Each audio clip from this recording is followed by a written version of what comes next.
पिस रहे हैं। वो आसवा जो जामिया मिलिया में जिस औरत थी जो बेचारी फैमिली वे में थी, जिसको तुमने मारा था, जिसको तुम्हारी पुलिस पकड़ के ले गई थी, वो उनके लिए तुम खूनख्वार और खौफनाक हो।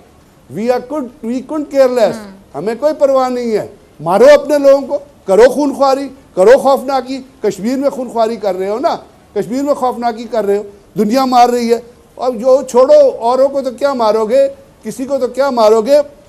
वो करकारे को किसने मारा था? आपका अपना आदमी था ना।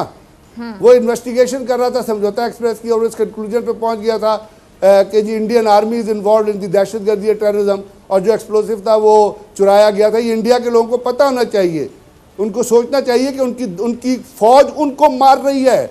पुलवामा में आपने अपने 20 फौजी 50 फौजी मरवा दिए, तराना बना वहाँ पे, आपके बच्चों ने बनाया कि ये दुश्मन बाहर से नहीं आया, अपनों ने करवाया। और आज डेविड एलिसन ने किताब लिखी द बिट्रेयल ऑफ इंडिया, जिसमें उसने कहा कि ये जो पुलवामा का वाक़या है ये इंडिया की दहशतगर्द फौज ने और रॉ ने और मुसैद ने मिलकर के, शर्म नहीं आती यार अपने फौजियों को मरवाते हुए। हु किल्ड करकारे, ये किताब किसने लिखी थी? ये किताब लिखी जो थी ना, real terrorism face of India, ये लिखी गई था नवंबर 2011 में। उसमें उन्होंने बता दिया था कि करकारे को किसने मारा। और ये एक बहुत बड़े पुलिस ऑफिसर हैं, इंडिया के ही पुलिस ऑफिसर है, पाकिस्तान के नहीं है, जिन्होंने ये किताब लिखी थी और उन्होंने बात बताया था कि किस तरह उन्होंने मारा है। तो ये जो चीज़ें हैं ना, ये चीज़ें डॉक्यूमेंट्स में मौजूद है। खूनख्वारी इस तरह अपने लोगों से करोगे, किसी और से खूनख्वारी नहीं कर सकते। किसी को खूनख्वारी करोगे ना, वो मुंह तोड़ देगा और दांत तोड़ के ना हाथ में पकड़ा देगा। फिर अगर खूनख्वारी करोगे किसी और से, अपने लोगों से जो खूनख्वारी करते हो, आपने तो मेरी बात को कबूल कर लिया। मैं भी यही कह रहा था, ही इज़ अ टेररिस्ट। वो डिक्टेटर नहीं है, वो दहशतगर्द है। वो खूनख्वार अपने लोगों के लिए दहशत। हमें अच्छा, वहां से मुझे याद आया, अच्छा फिर से मेरे वक्त की कमी है, ठीक है, 8 से 9 मिनट रह गए क्लोजिंग में, ठीक है। अच्छा, मैं कर्नल साहब की जरा मौजूदगी का फायदा उठाते दनवीर साहब आपसे पूछना चाहूंगी कि अब ये जरा बताएं कि जो पुलवामा हमला हुआ था, पुलवामा वाकया, उसमें जो 40 फौजियों की हलाकत है, उसका रिस्पॉन्सिबल कौन है, जिम्मेदार कौन है? और चैट लीक हुई अर्नब गोस्वामी की, सारे पोल खुल के रह गए। अब भी आप मोदी सरकार के हक में बोलेंगे, खुलकर झूठ बोलेंगे? देखिए, सबसे पहले तो मैं फिर से दोहरा दूं कि मेरे को बहुत खुशी हो रही है ब्रिगेडियर साहब ने जिस तरीके से एक भाषण दिया और उनका जो डर था ना, वो पूरी जो उन्होंने कहानी बताई वो आखिर में निकल के आ गई। आप तो भाषण सुनते ही नहीं है, आप तो दहशतगर्दी के भाषण सुनते हैं, नॉर्मल पीस के भाषण आप नहीं सुनते। खूनख्वारी के भाषण आप जरूर सुनते हैं उस नरेंद्र मोदी दहशतगर्द से। हो गया, मैं बोल दूं फिजा, मुझे दुख हो रहा है कर्नल साहब कि आप एक ऐसे शख्स को सपोर्ट कर रहे हैं जो इंसानों को मार रहा है। मुझे इसका दुख हो रहा है। मैं अपने मुल्क में भी उस शख्स को बड़ा कंडेम करूंगा जो किसी भी तरीक़ेकार से किसी इंसान को मारेगा। तो कुछ तो कहिए ना, कुछ तो सोचिए कि आपके लोग मर रहे हैं, आपके फौजी मर रहे हैं, बोले इस जालिम के खिलाफ आप भी। अब मैं बोल दूं फिजा जी, अगर आपकी इजाजत हो तो। जी प्लीज प्लीज जी। हाँ, मैं जब भी बोलूंगा जब आप मेरे को मौका देंगे, अदरवाइज मैं नहीं बोलूंगा। तो जी जी कर्नल साहब please go ahead, please please please. तो मैं ये बोल रहा था कि ब्रिगेडियर साहब का जो भाषण था उसको सुन के मेरे को बहुत अच्छा लगा, और लास्ट में जो उन्होंने समिंग अप करी कि अगर तुम हमको मारोगे तो हम मुंह तोड़ देंगे, दांत निकाल देंगे, उस टाइप की भाषा का इस्तेमाल किया ब्रिगेडियर साहब ने। तो वो जो डर है वो मुझे बहुत अच्छा लगता है। कभी आपके शाह मोहम्मद कुरैशी बाहर जाके बोलते हैं कि कभी कोई कुछ बोलता है। ये हंसी जो है ना, ये जाने वाली हंसी है, बड़ी प्यारी हंसी है, और हमें ऐसी हंसी बहुत 92,000 जब इन्होंने अपने हथियार नीचे गिराए थे तब हमने देखा है इनको कि ये कैसे बिहेव करते हैं। ये हमारे कैदी वैदी रह चुके हैं। इन्होंने पूरा मुल्क तबाह कर दिया, सरेंडर कर दिया। 92,000 फौजी, इतने बड़े जबरदस्त फौजी जो मुंह तोड़ देंगे और दांत निकाल के हाथ में दे देंगे। ये नॉन फौजियों की बात कर रहा हूं। अब जहां पे फिजा आपने कुछ एक सवाल पूछा, कल साहब एक जवाब दिया। क्या बात कर रहे हैं ब्रिगेडियर साहब, कर्नल साहब क्या बात कर रहे हैं? एक छोटा सा सवाल मेरा, खाना में नाश्ते के प्लान आप लोग बनाते रहे, ठीक है, फिर नाश्ते भी आपको ना मिले, दुर्गत भी बनाई आपकी पाक फौज ने। कर्नल साहब ये बातें नहीं याद आपको? मेरे को सारी बातें याद है आपकी। कैसे किया गिरा? कर्नल साहब एक छोटा सा सवाल है, कर्नल साहब, बिल्कुल गिरा। कर्नल साहब एक छोटा सा सवाल ले लीजिएगा। आपने बिल्कुल एक गिराया। सवाल सुन लीजिएगा छोटा सा जरा। सवाल ले लीजिएगा। नहीं मैं पहले आप रणवीर सवाल सिंह का साहब जवाब मुझे दें। जरा बताइएगा, आप भी नाश्ता करने के ख्वाहिशमंद थे? बालाकोट के बाद रणवीर सिंह साहब आप भी नाश्ता करने के ख्वाहिशमंद रहे हैं, क्योंकि आप भी भारतीय सेना में रहे हैं ना। भारतीय सेना को बड़ा शौक है लाहौर का नाश्ता करने का, लेकिन शौक कभी पूरा नहीं हो सका। मेरा तो बड़ा मन करता है फिजा जी आपके साथ बैठ के मैं नाश्ता करूं।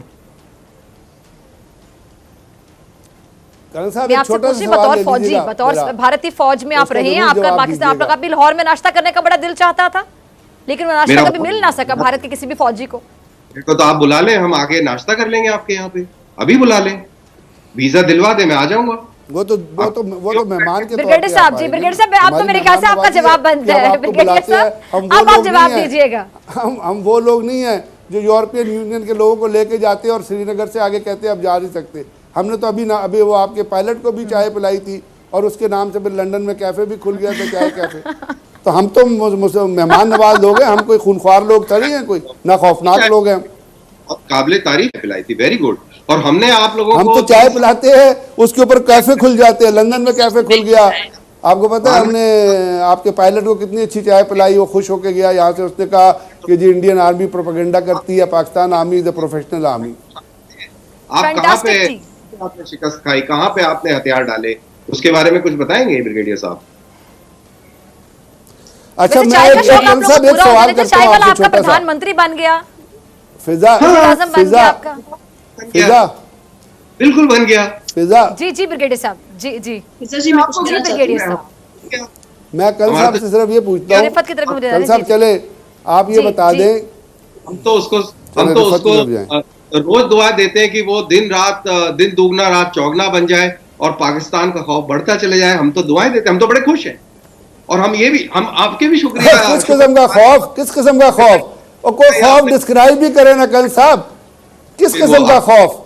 अच्छा ये बताइए कल साहब, एक बात का, एक सवाल का जवाब दीजिए। कल साहब एक सवाल का जवाब दीजिए। अगर आप एक सवाल का जवाब दे, सही बताइएगा, सच बोलिएगा, आप सच बोलिएगा।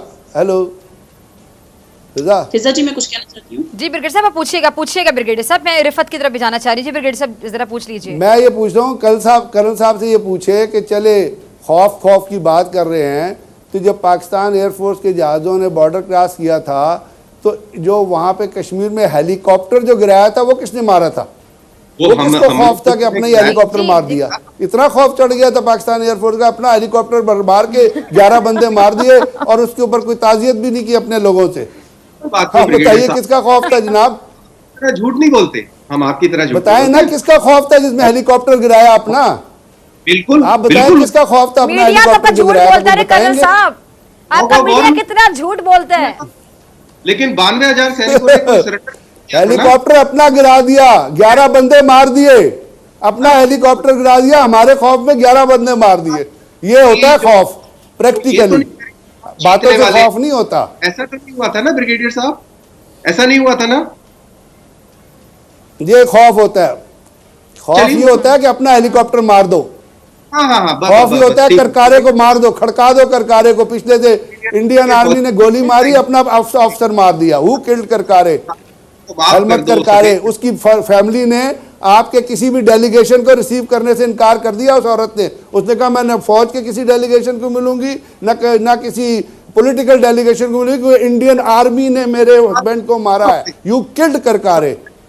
ये है आपकी जो वो मॉरल अथॉरिटी जो है। आप जो कह रहे हैं बिल्कुल सही कह रहे हैं। मैं एक सवाल पूछ लूं आपसे? दो पूछिए, जरा जल्दी पूछ लें ताकि मैं फिर रिफत की तरफ भी जाऊं। बिल्कुल नहीं, आप रिफत की तरफ चले जाएंगे। एक सवाल पूछ रहा हूँ, मेरे को बस ये बता दीजिए कि आपके पार्लियामेंट में जब ये बोला था कि वो माथे पे पसीने आ रहे हैं और पैर कांप रहे हैं, ऐसा क्यों हुआ था ब्रिगेडियर साहब? वो किसी और कॉन्टेक्स्ट में था जो पैर कांप रहे हैं, वो किसी और कॉन्टेक्स्ट में था, वो किसी और को कहा गया था, वो इंडिया के हवाले से नहीं था। अगर पैर कांप रहे होते ना तो 10 बजे बॉर्डर क्रॉस ना करते, रात को बॉर्डर क्रॉस करते। अब कर्नल साहब अपने प्राइम मिनिस्टर की मेंटल कैपेबिलिटी देखिए। मैं आपको बताता हूँ, ये टीवी आपके अखबार में आया, अपने प्राइम मिनिस्टर का मेंटल लेवल देखिए। आपकी एयरफोर्स ने कहा कि जी आज हम हमला नहीं करते इसलिए कि वहां पे बादल बहुत ज्यादा हैं और क्लाउडी वेदर है। तो आपका वो दहशतगर्द प्राइम मिनिस्टर कहता है कि यार चले जाओ, बादलों में तो जहाज नजर नहीं आएगा। अब आप मुझे बताएं मैं उसको क्या कहूं? वो खौफनाक है, वो तो कुछ मतलब किसके लिए खौफनाक है वो मुझे पहले ये बता दें। दलित के लिए खौफनाक है, इंडियन मुसलमानों के लिए खौफनाक है, वो सिखों के लिए खौफनाक है, वो माउस के लिए खौफनाक है, वो नेपाल के लिए किसके लिए खौफनाक है? वो चाइना के साथ क्यों लंबा पड़ गया है? ऐसे आप ही बताइए ना, चाइना के साथ आपका प्राइम मिनिस्टर क्यों लंबा पड़ गया? पिटते पिटते पिटते यही जी, जिंदगी। रणवीर सिंह आपको जवाब प्राइम दीजिए कि मिनिस्टर मेरे पे रिहा फर्स्ट कहा नंबर वो काफी देर से खामोश हैं। उस दिल फौजी